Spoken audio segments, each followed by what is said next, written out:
And we are back. Black and a Half, episode number 254. Welcome. My name is Silas and Samantha. My name is Samantha Rund. And this is the longest running comedy podcast in Seattle. Probably.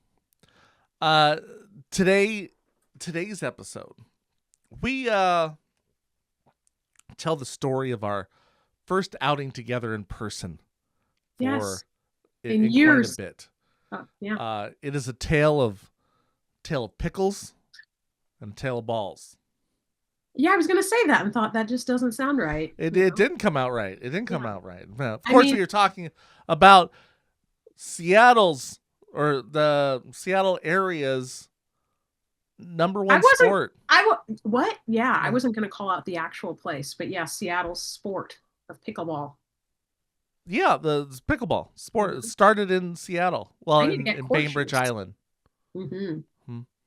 So we have a tale of that of us trying out pickleball together somewhere, and getting that discussion about that. I tell the tale of the 9-volt battery, something to behold, and we talk about smut, stand-up comedy too.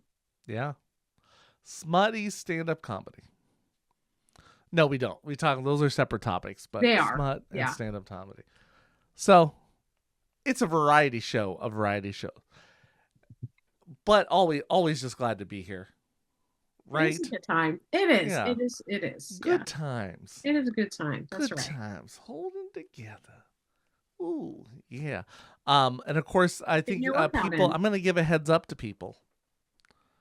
If you're listening, that I'm going to be dropping my rap song. What? Real soon. It's all mastered and recorded. And the plan was to drop it in a couple weeks, and I've just learned. I got educated on modern releasing of music now. Is not just because I am a nobody. It's a little different than Aerosmith dropping an album now. They can just drop an album. I need to give snippets of this song out and have that out in different ways for a couple weeks and then drop the song to build the momentum. Well, I'm excited. Momentum. That was a glitch in the system. Should I the momentum? Should I announce on here, even though it's probably going to already come out before this airs, but I could tell you the name of the song. Do. It's called Call Me a Nerd. I mean, could you imagine a more fitting title for me for a rap song? As I venture into the nerdcore realm. Yeah, nerdcore rap. I should really understand what a nerd is after spending so much time with you. And, but it's like the more you learn, the less you know. It kind of it's like I still am a little bit unclear as to what a nerd is. There's a vibe of nerd. It's a vibe. I'm a whole vibe. It's a vibe tribe of nerddoms. Me and Bad Bunny, we're vibes. I'm just a vibe, folks. So yeah, that's gonna be dropping in a couple weeks. So you might start hearing a little tune. What people don't realize is that prior to this new soundtrack, the intro music, which you're about to listen to, prior to that, the instrumental music, the little hip hop playing song, that was actually the track that I use for my rap. I just been borrowing it in here because it's original. So before we transitioned out of it, so now it's actually going to be made into the song that it was created for. So fun fact. So the beat technically aired on Black and a Half first. That's dope. Yeah, it's kind of cool. So so watch for that. Watch out for that. Watch for the news. Watch out for Samantha. Watch her videos. She's going viral any second. Oh, thanks, Silas. Right. Well, it could happen, right? I've been getting some stuff going on. You are getting more and more views. It just the more It's a it is so percentage. nice. It is so nice of you to notice, Silas. Yeah. Just thank you. I hit like when I remember. Thank you. Just give it a like. Folks, give it a like. Just always give it a like. If you see something you like it, just remember to give it a like. It doesn't help them unless you give it a like. You might like it, but you need to show them you like it. And show Facebook you like it. Then they'll send it out and to comment, other people. comment. I want to hear your thoughts. Like, as long as they're nice. Comments help even more. People have no idea the power they hold.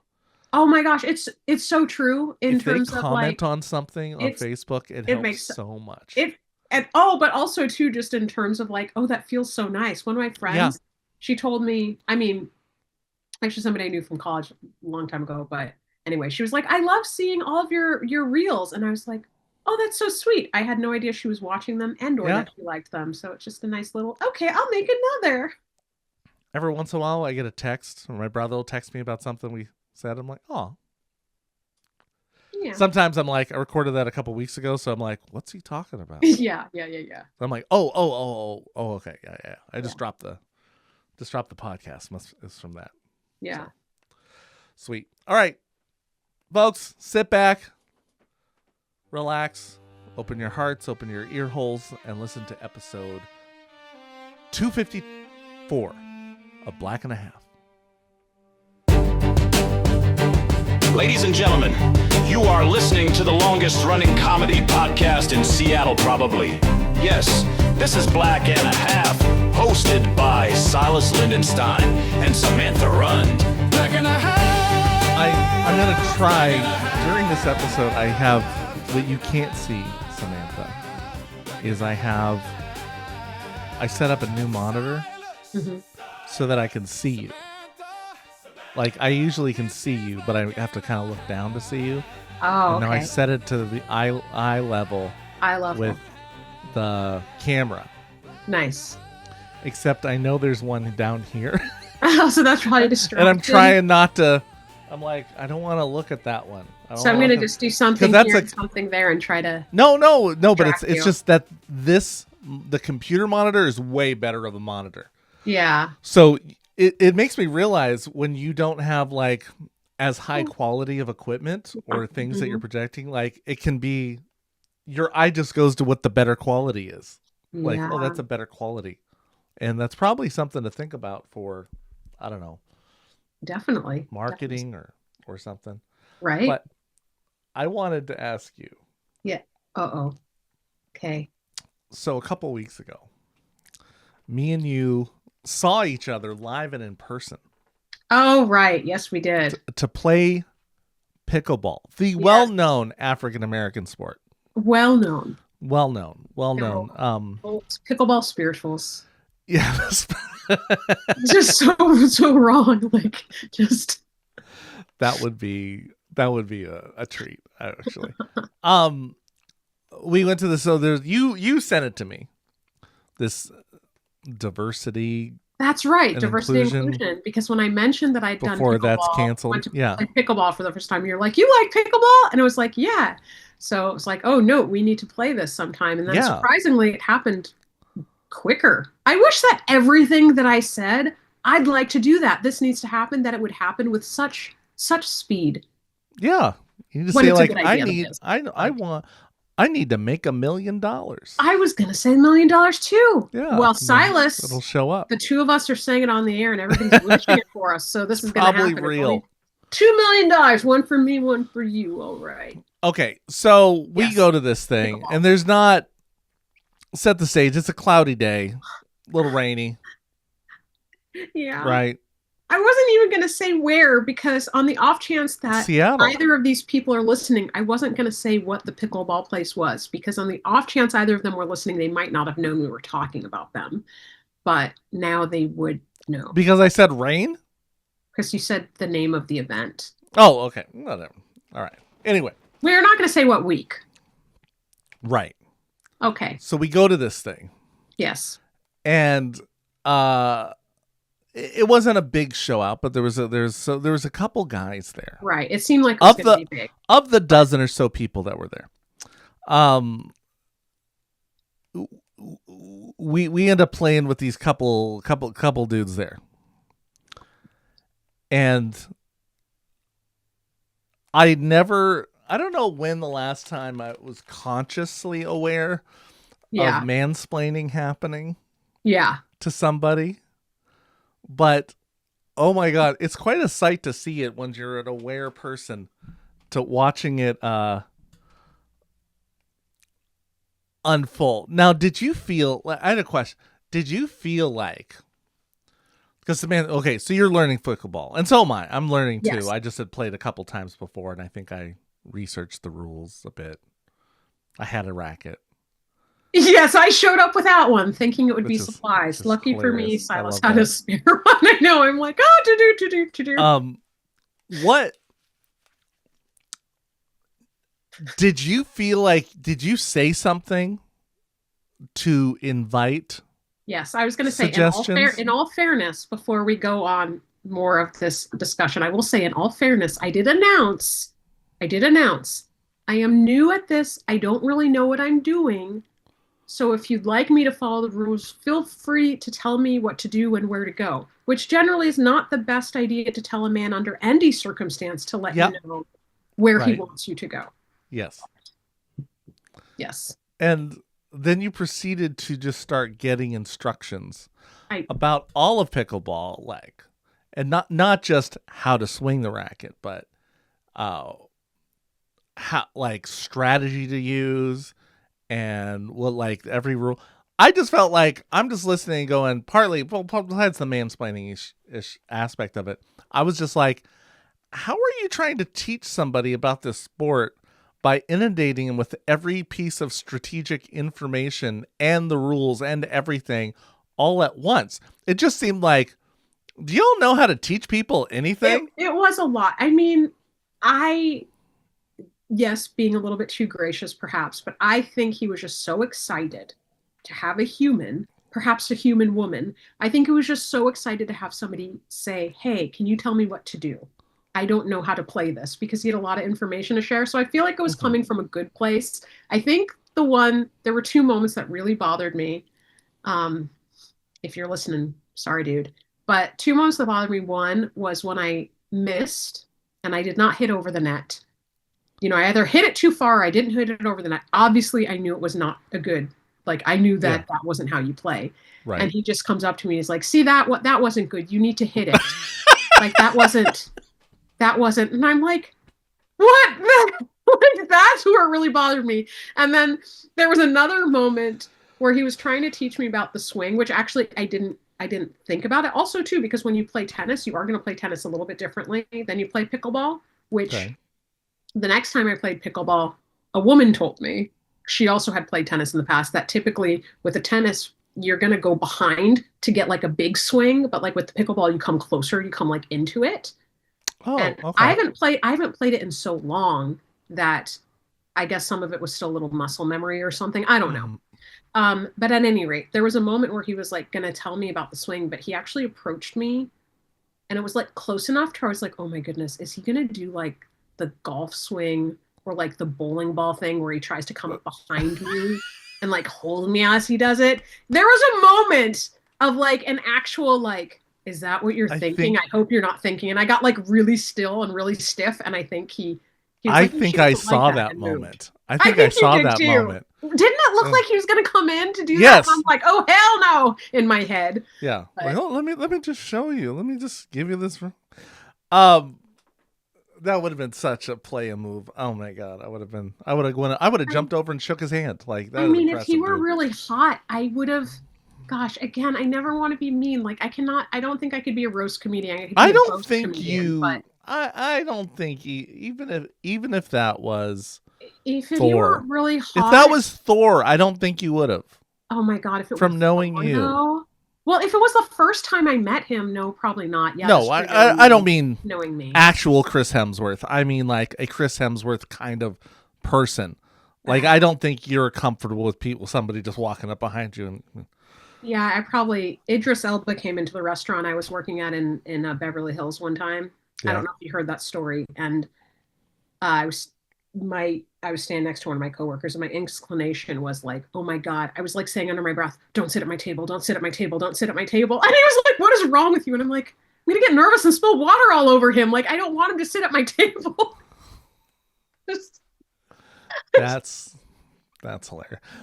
So but yeah, I like to think that I would have leaned in. So if you're out there, hot pickleball guy, not this one, sorry. If you're listening, you're great, but I'm not talking about you. Thank you for the information. But if hot pickleball guy is out there and he wants to see, but then isn't that kind of mixed messaging then?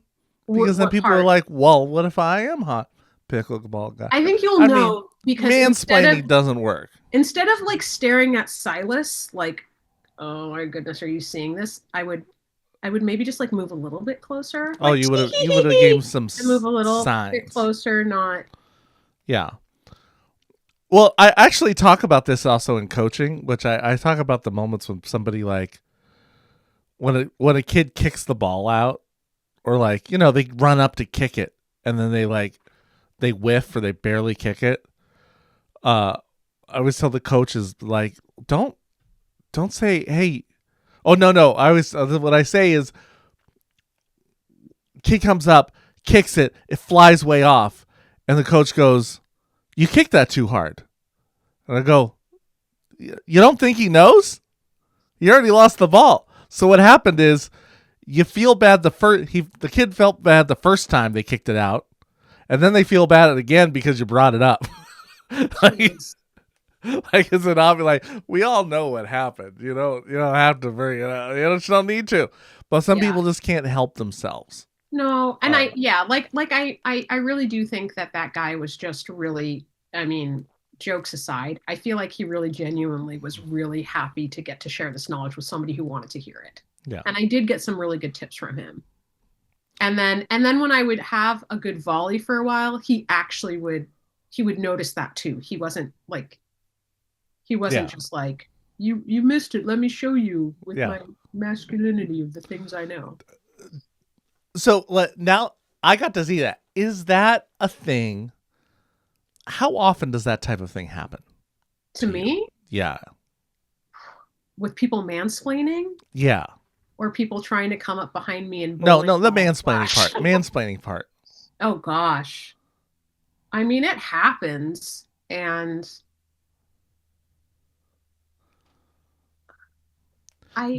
do you presume anytime a guy comes up to give you advice, does that come across as mansplaining? No. I think mansplaining is when people act like, it's like they tell you something. Well, okay. I think mansplaining is often telling a woman something that they know and that they think they don't know, or they say it in a way that's a little bit like, it's insulting of their intelligence. But that's where the thing with this guy, it was a little bit nuanced in the sense that I specifically said, I don't know, please tell me. Right. But he just took it too far. And then at certain times he told me things that I did know. But yeah, I'm giving him the benefit of the doubt. But anyway, because sometimes, you know what, it's fun. Okay, so my buddy Jack, Ballard. This was a funny moment. We were at when Laughs Comedy Club had moved to U District, and we were not everybody was going there yet, but some comics were, some he Jack was a regular host there. Mm-hmm. So was I, right? And we knew the way one of the owners, Dave Dennison, liked people to do as hosts, like types of jokes to do, like, as a host you shouldn't do this, host you should do that. But he didn't like. Sometimes Dave didn't want to tell the women how to do it because he thought it would come off wrong, like, and he didn't want to seem like he's a creeper, like, so he would just ask us, like, he'd be like, so this one time there was a host up there, kind of bombing a little bit, I would say, not doing well as a host, and after the first show, because I think there was a 2-show night, or it was like a mic where we were going up, I don't know. Anyway, Dave told Jack, go tell her how I like the hosting to be, just to like you go give her tips on stuff. So he proceeded to go over. So he went over and sat down like, hey, and started chatting with her about, and she was like nodding and listening like, okay, yeah. And then she proceeds to get up and start saying, so this guy came up and started mansplaining me how to host here. And he's like, what the fuck? Okay, well, fine. Die up. And so then proceeded to do what she had been doing the first time. And like, and okay. she didn't know that was coming from the top. I don't, maybe not. And maybe Jack could have clarified that more. Yeah, it depends how. But Jack, I think it was clear that Jack was a regular host there, and that there was a way of that they like to do things there. Like, I mean, I think if you were aware, if you kind of watched how hosts are, they kind of do the same things there because we're instructed to. Right. Like there's or what you feel like, and all the notes he gave her were so valid that if you actually went and typed in, what should a host of a comedy show do? Those would pop up in every article about it. Would be limit your swearing, make sure get them clapping in the beginning. This is the kind of stay away from crowd work, different kind of things, right? Like this is the basic to be a better host. Mm-hmm. What you should do, because whereas I did that to my buddy Jay, who I ended up Jay Middleton. I ended up co-writing that little short film with. He hosted for me when I was I don't know if I was featuring or headlining. Yeah. But I might have been featuring somewhere. And he came off from his hosting and I gave him the rundown on dude, I was found out are you doing a bunch of work? Yeah. I'm like, okay, well then you need to stop doing this. You need to do this. I gave him down so I'm like, dude, part of it was because he went up and was just cussing and being nasty. Oh. And then I'm going to go up after him. And I'm like, dude, that's not my kind of comedy. So it's going to make me look bad. Yeah. So, but in general, if you want to host more, here are things that a good host does. Mm-hmm. And I would recommend you practicing those things. Yeah. So I give him there.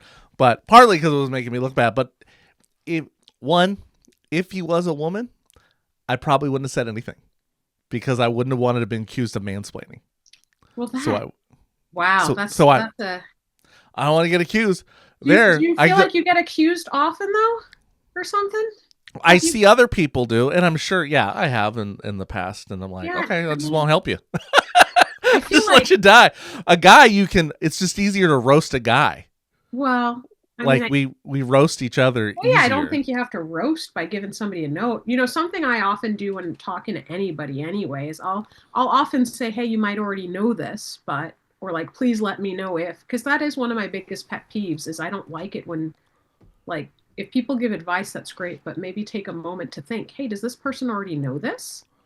Yeah. Oh, I knew they didn't. I could tell they didn't. They had never heard it. Yeah. I think I did go hey, do you want any? But I just might not have offered it because I've just, Well, sometimes people don't want advice either too, though. Cause I'm thinking when I was in California, it doesn't matter that I was there. I was just, that was the thought that popped in my head. There was a female comedian. She was a couple years ahead in the craft than I was. And she was just telling me basically how many jokes to pack into a 5-minute set or this, that, or the other thing and blah, blah, blah. And she was trying to be really helpful. Mm-hmm. But the thing is, I was focused on something else at the moment in my comedy. So, in a way, it felt like a little bit annoying, but I knew it was coming from a place where she was trying to help me out. Yeah. No, I get that because sometimes especially open mics, people don't know what you're working on. Yeah. I'm like, yeah, I know that. I wasn't here for that. I'm trying to getting I mean, a I mouth don't know if around. I don't know that I even knew that. Like, it wasn't like now I would see like, oh yeah, she was right about blah, blah, blah. But like, I wasn't even at that level yet. You know what I mean?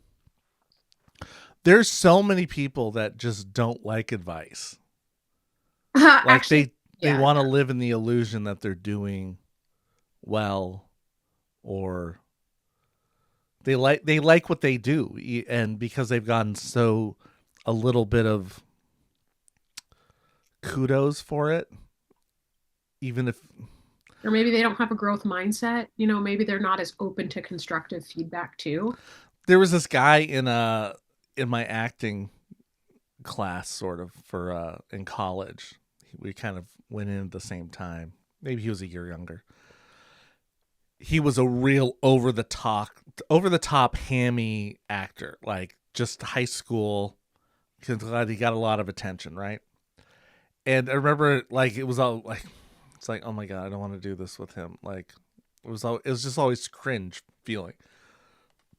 And I remember him telling a friend of mine, like, I just don't like this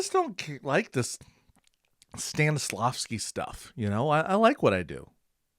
And we're like, well, yeah, you can like that. But the rest of us watching don't. Like, I mean, it was very, it's kind of like I've told somebody, like, oh, so-and-so, that comic, yeah, they're not funny, but they work as a host sometimes. Like, you can put them out there. People will be entertained by them. Your job as a host often doesn't have to be completely hilarious. You're just there to get people's attention focused, and a lot of the times. So they don't need to be funny, but they're good hosts. They have good personality. They're just not particularly a good crass person of a joke. I wonder too, when you were saying typically not doing much crowd work, do you think that is because the other comedians might do crowd work in part of their set, so you want them to have that opportunity, and or so that the audience doesn't think it's a show they talk back in? Both. Because, well, I was taught your job as a host is to set the tone for the evening. Mm-hmm. So if you start doing crowd work, they're gonna think this whole show's crowd work. And what if that comic you're really the headliner of the evening, right? Even the feature, if that's their thing, or if they don't like it, then and they're not as good with it, it can make them look bad if the people start talking to them. And second, like, I've been told, it is magical. The ability to do crowd work looks like magic. And if you show them the tricks beforehand, it doesn't seem as magical when that like headliner does it. What kind of tricks? When you come up behind them and show them how to hold up straw? Yes, exactly that kind. Like, also, because, like, what if you go like, oh, what kind of job you got? What kind of job you got? And then he comes out an hour later and he wasn't listening to your set, and he asks the same joke, like, oh, we're doing this again. Okay. Yeah. So for respect of the room and the show, that's one of the rules of it. Like, you also, the host can't be the filthiest person doing the show. Yeah, that's why I never got asked to host. Yeah, I'm just kidding. Obviously, I was hosting. Yeah. I love hosting. Because also, like, I was taught early on by another comic how, like, if you listen to a set, how even a comic themselves will not do their dirtiest joke early. They will save that for later because you got to build to it. So if you build up as high as nasty as you can as the host, you give nothing for everyone else to come into. You kind of that was an interesting choice of words to stop on. What did I stop on? I'm not gonna say. I was like, obviously, I'm always looking for the joke. And yeah. Okay, now I'm catching. Yeah, but it's funny to be talking about comedy today, or good, because I've been watching Kevin Hart's Funny AF on Netflix. Yeah. Oh my gosh, I totally miss doing comedy. I'm like, I want to go do some comedy. I went up last night. I was at Laughs. Got to do a set. It's nice because I did start off telling a story, and it was new, And normally I'm really careful there, but they gave me 6 minutes instead of 4 from the last time. So I was like, oh, okay. And I had just told somebody, and they're like, that's pretty funny. You should tell that on stage. And I went, and I was like, but I don't have a punchline. And then I'm like, well, I guess a lot of comics here do jokes without punchlines, really. So or that's you probably get what. it in, don't you ever get your punchlines on stage? Yeah, I thought maybe something would come, but nothing much. And actually, I forgot to. Actually, when I was telling Gretchen, I forgot to tell one of the jokes I made on stage, but it was. Well, anyway, I did this. So I told the little story, and then I got into my normal set, and which is nice. They were they were a pretty hot crowd, so, and I was unexpectedly called up to the stage because the first 2 people before me weren't there. Oh. And then suddenly they called me, and I was just starting to talk to Dave about something. And so then I had to run up, and I was flustered like in the audience. And I was like, oh my God, I'm totally free. And I left my paper at the table, so I didn't remember. And so it was kind of funny to begin with, to start. And so then I just kind of went in with that energy and told it. And then went to my normal stuff. And there's enough new people, mostly new people that I don't know there. Wow. Have never heard my jokes, right? Yeah. So that is so fun because you got comics laughing because they haven't heard these jokes before. Yeah. They didn't see me work them out over 12 years or whatever. Man, I miss doing comedy, but it's like I can't even imagine what it would be like going to an open mic now, like not knowing anybody, being older, and it's mostly dudes. Like I just I don't know. This was a show. Like it was a little showcase kind of. Oh, well, that's great. So it was a good crowd, and most people are doing all polished stuff. Some slipping in some new ones, right? But okay, but let me tell you, because it happened during the day yesterday. I had to go sit at a house while waiting for repairs to get done, because for a house that's closing, and so the smoke alarm was beeping. So it meant the battery had to come out, right? So I went up there, I grabbed the battery, pulled it out, stuck it in my pocket, didn't think about it again. 2.5, 3 hours later, I'm sitting there playing chess because I'm fancy. Yeah. Playing on Duolingo, right? Oh, Duolingo. Right, doing my Duolingo chess, playing there. And my leg starts bothering me. I'm like, ow, it's sore. Like, that's sore. Ow, it's actually kind of like, put my hand on my pocket. I was like, feels like it's warm. What is that?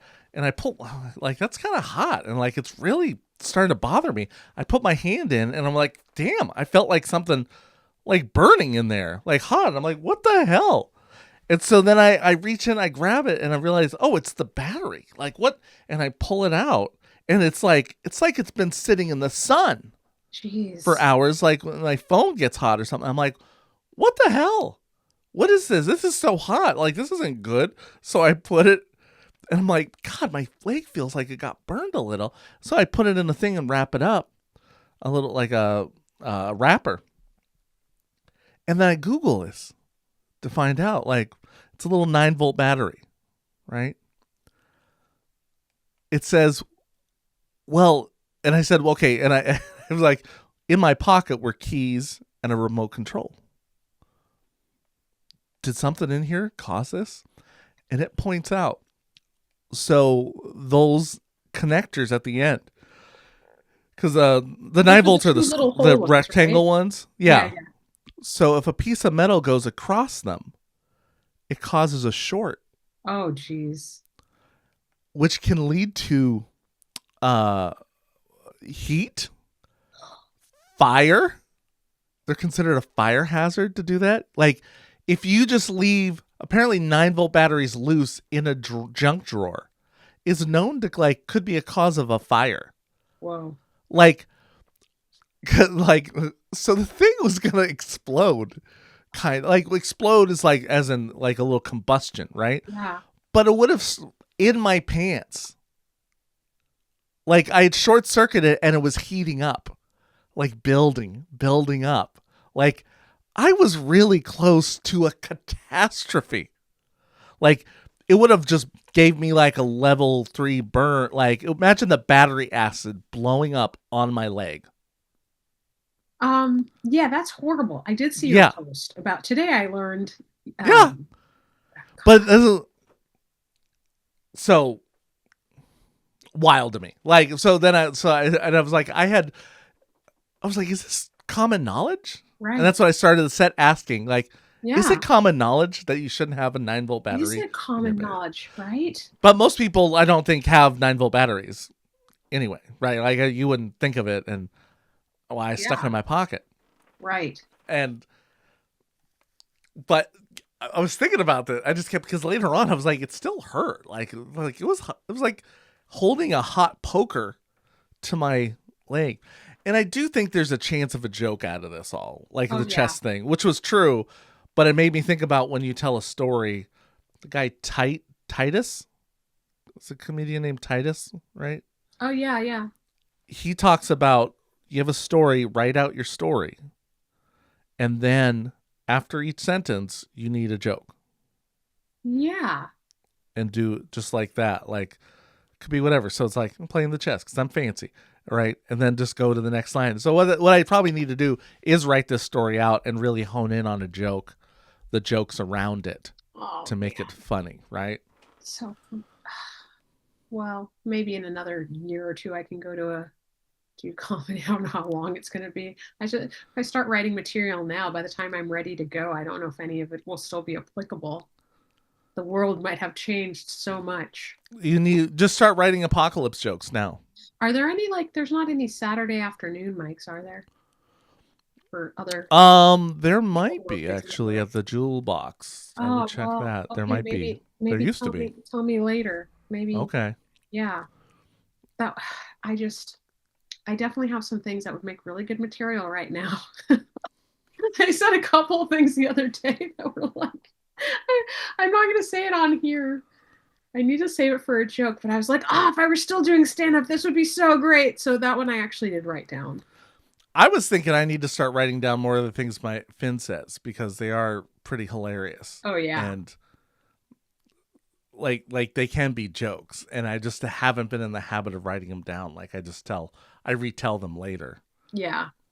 And so I'm like, I got to write these down so I have new material because him talking should be at least 10 minutes a year. I should be able to have new material from his discussion. It just made me think of the most hilarious thing that my kid said the other day. I was thinking, what are other funny things? Yeah.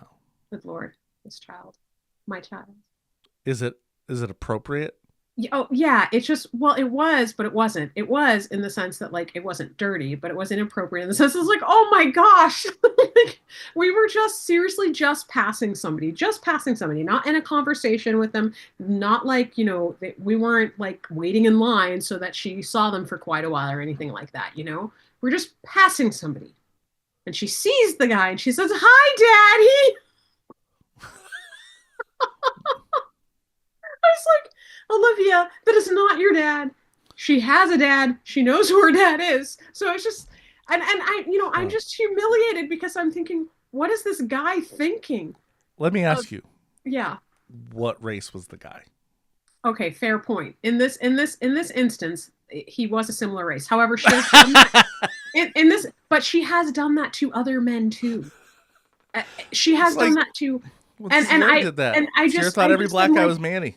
Oh, yeah, no. She's done that to other guys, too, where she'll call them daddy. And I'm just like, this is so embarrassing because I don't know what they are thinking this situation is. Like, and has it ever happened with a Thor? No. But, Pickup. That's a great pickup line with your kid. Go call him daddy. Oh, my gosh. I just.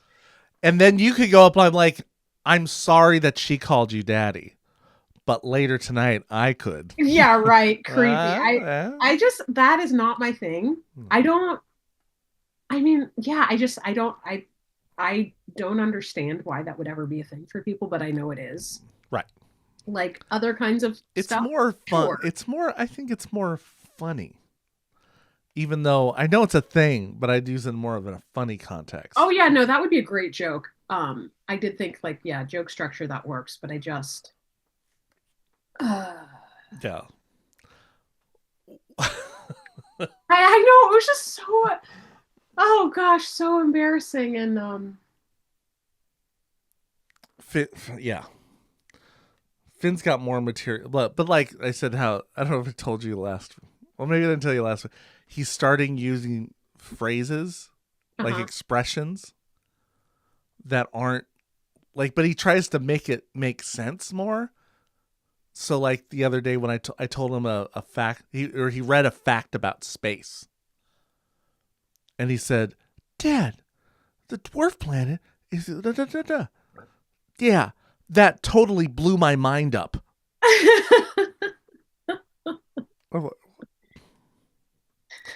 But I'm not correcting him because I want him to say that again. Because that is right, adorable, brilliant and adorable. I want him to say expressions wrong. I think that's great. I'm thinking of oh gosh, what is the one? I know what it is, and now I'm forgetting. There's an expression she does that I just love. And then I was talking to my mom about how much I love hearing it, so she started doing it more and more emphatically.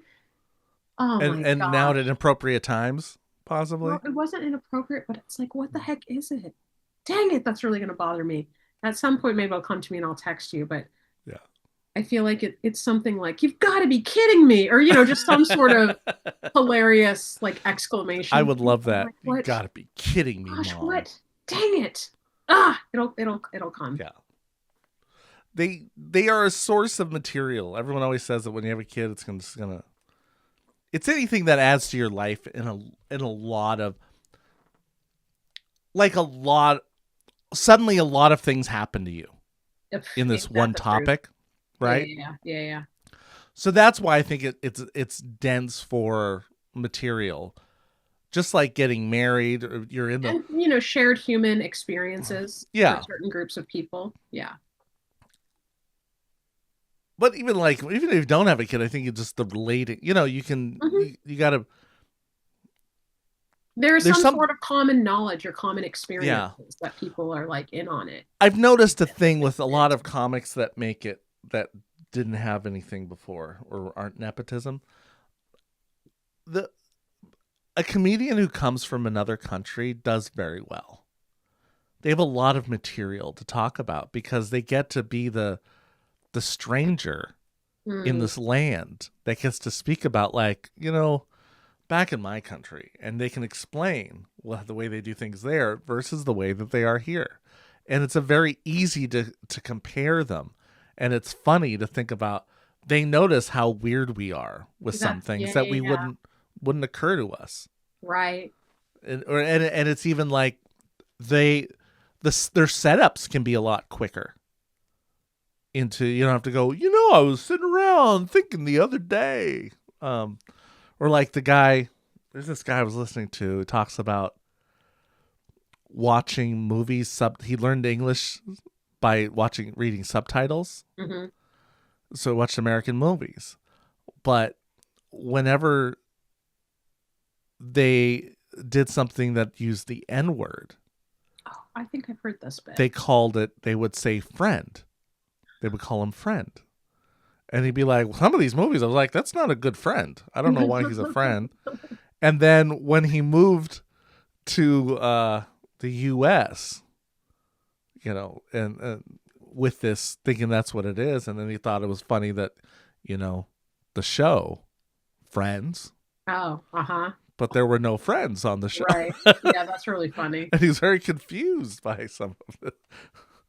That's funny. Yeah. But I'm like, it's just such an easy outsider perspective to come in and have a different language and everything. So, and even I think a lot of my comedy will talk about, I think it comes from a space of being multiracial because I always feel outside of everybody. And so I had a different experience than a lot of people who are. Right. I just think it's good that you don't feel like you're inside of everybody. Unless it's a Friday night. Yeah. Silas, I just, like, you can tell I've been looking for jokes more now, just because I've been watching. Or you've been reading some trashy romance novels. I haven't. I haven't been. I don't know if I've ever read a trashy romance novel. Are there non-trashy? Well, I mean, I don't think A Court of Thorns and Roses is a trashy romance novel. I don't even know what that is. It's got spicy stuff in it, but it's like really well written. It's really well-written smut. But I don't know, but like calling it, there's a whole debate about whether or not, like, about that topic, about calling something smut that has like literary juice value to it.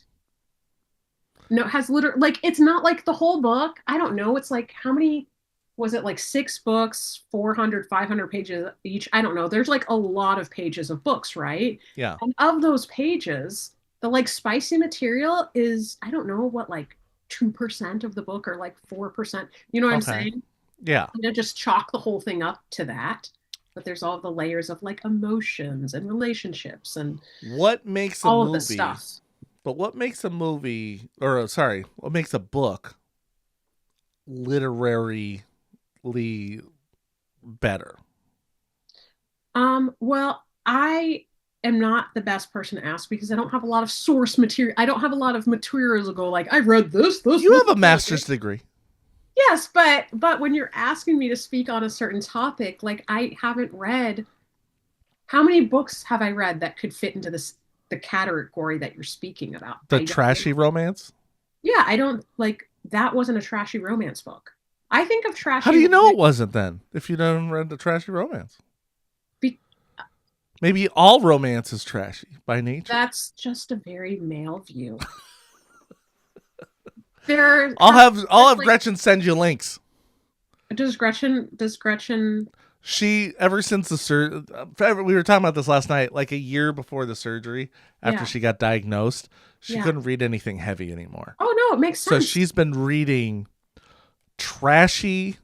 It's ranged between trashy smut romance novels and sometimes just romance, like hockey someone got into some hockey romance novels. Oh, I want to watch that hockey show. I heard everybody not that I haven't seen it yet though. Was it something? But that's a whole genre. Heated Rivalry, right? I need to watch that. I heard it was really. It's a whole genre, but it doesn't have to all, like, Heated Rivalry is male romance. I mean, I think of, you know what I think of? I think of like those books with, like, it used to have like a Fabio cover on it or something like that, where I don't think that I would not, bless his heart, right? So, I mean, I say bless his heart, stay away from me. That's what I mean. You wouldn't let him teach you pickleball? Exactly. Okay. Oh my gosh, that's a big thing. Who is Samantha going to let teach her pickleball? You guys, you're going to have to stay tuned to find out on the next episodes. And like, who is it going to be? That's pretty. Are they pickleball teacher worthy? Yeah, exactly. That is another thing to consider, in my list of many requirements and requests. But I would think of those sorts of books where it is like not a ton on character development and it's more just like light and fluffy. But whether or not I would call it smut, I don't know. What is really the definition of smut anyway? I think of smut as being more like degrading and dirty. Like, would smut be more like, what, are you going to look up what the definition is? Yeah. Now I'm like, is it obscene? It's not obscenity, right? Well, I think of it as being like a little bit more obscene, or like you're just in it for like that the titillating experience of it, right? Whereas these other books where if you took out those scenes, would the book still be worth reading? I suppose you could look at it like that.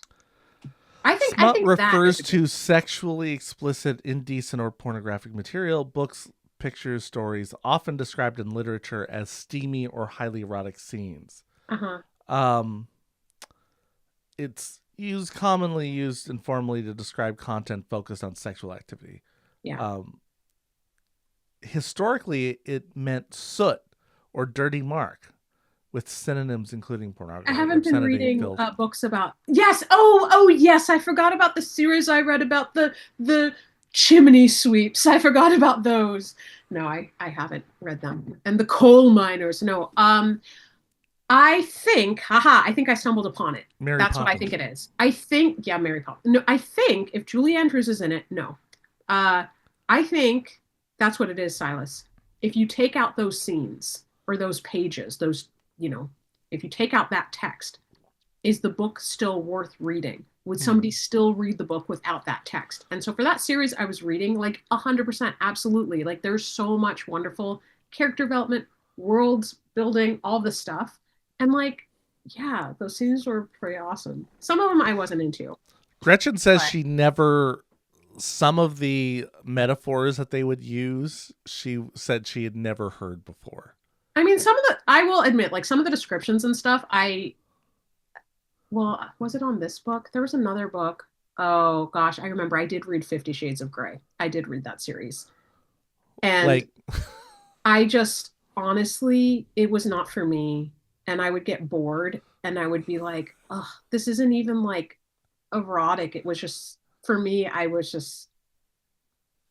didn't like how it was described. I didn't like what was going on. And I was like, let's get to the rest of the plot. What happens? Does what happen in the story, is it what I think is going to happen? And,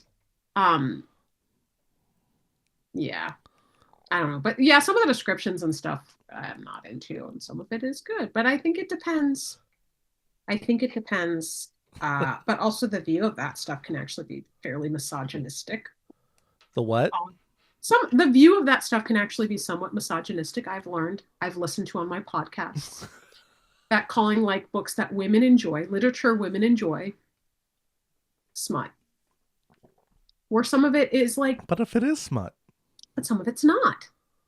That's the thing. Like just lumping in everything. Where there is like scene that women might be like, oh, that sounds great.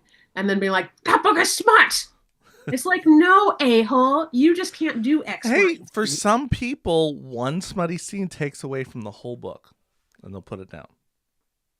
Well, yeah, but I think the definition as to whether or not something is smutty for me, you know what? I think it's just like in real life, honestly. For me, it's like how much emotional investment is in it? Like what's going on? Like, what is there any intimacy happening right here? Or is it just like, is it, what's going on? I think it's a little bit more layered, and I'd be curious what the other ladies think. I think too, like when you're watching a movie, you can tell the difference. Like if you see a movie and there's a scene that's going on, sometimes it's TMI in the scene. Sometimes though, it just fits in with the story. Like I'm thinking of Bridgerton, right? Like, would you say that was a smutty series? You haven't seen it? No. What? Okay, the last season of Bridgerton was my favorite. The last season was my favorite, but I wouldn't call it a smutty series. Like some of the stuff some of the scenes in it, did I feel like it was a little bit more than I needed to see? Yeah. Oh. Like that's the first thing that's made me want to check it out. Exactly. I'm like, Silas, it's like you like theater and you're a dude. I just think you would probably. Yeah. Like, has Gretchen seen it? I don't know that. Why didn't she watch Bridgerton? You guys should watch Bridgerton together. Maybe she would. It's not a time period that I care about much. Well, it's interesting. Yeah. So that's what I like the best. That's what made me not turn it in. I'm sure. You know what? I had no interest in watching Game of Thrones until somebody who I respected. Okay. Someone I respected their taste in sci-fi fantasy stuff. They were also a huge Buffy fan and they liked it. So I was like, you know what? I'll give it a try. Yeah. And then I loved it. Right. But I had no interest. Would you whatsoever. Call it smut? Would you call Game of Thrones smutty? Oh my God, yes. See, that's so funny. I wouldn't call it smutty. There's some nasty stuff. Oh, there was. No, 100% there was some nasty stuff. But the reason why I wouldn't call it smutty is because I felt like there was such a high level of artistry that was put into the series that even if you took that crap out, I still would have watched and enjoyed the series. But yes, there definitely was stuff that was like, boy, I thought I would have wanted to be an actor in this series. I guess not. like that's not going to do that on camera. Like there's just not. Yeah. You know. Oh man. Wait, had you read the books? Oh no, I haven't read the books, but I watched this. I think I watched the series like twice or 3 times. What would you have said why would you have wanted to be in it at all? Why would I have wanted to be in it? Yeah. There were like some really great acting roles, of course. Well, it's the trade-off, right? You get a great acting role, but also this is going to be part of it too. No, For a lot of them. For a lot of the roles in there. Yeah, I know, but that's why they didn't cast me, which was fortunate, but also they could have got a body double or something. I just wouldn't have done that. No. Yeah, I mean, they did after the first season. I think,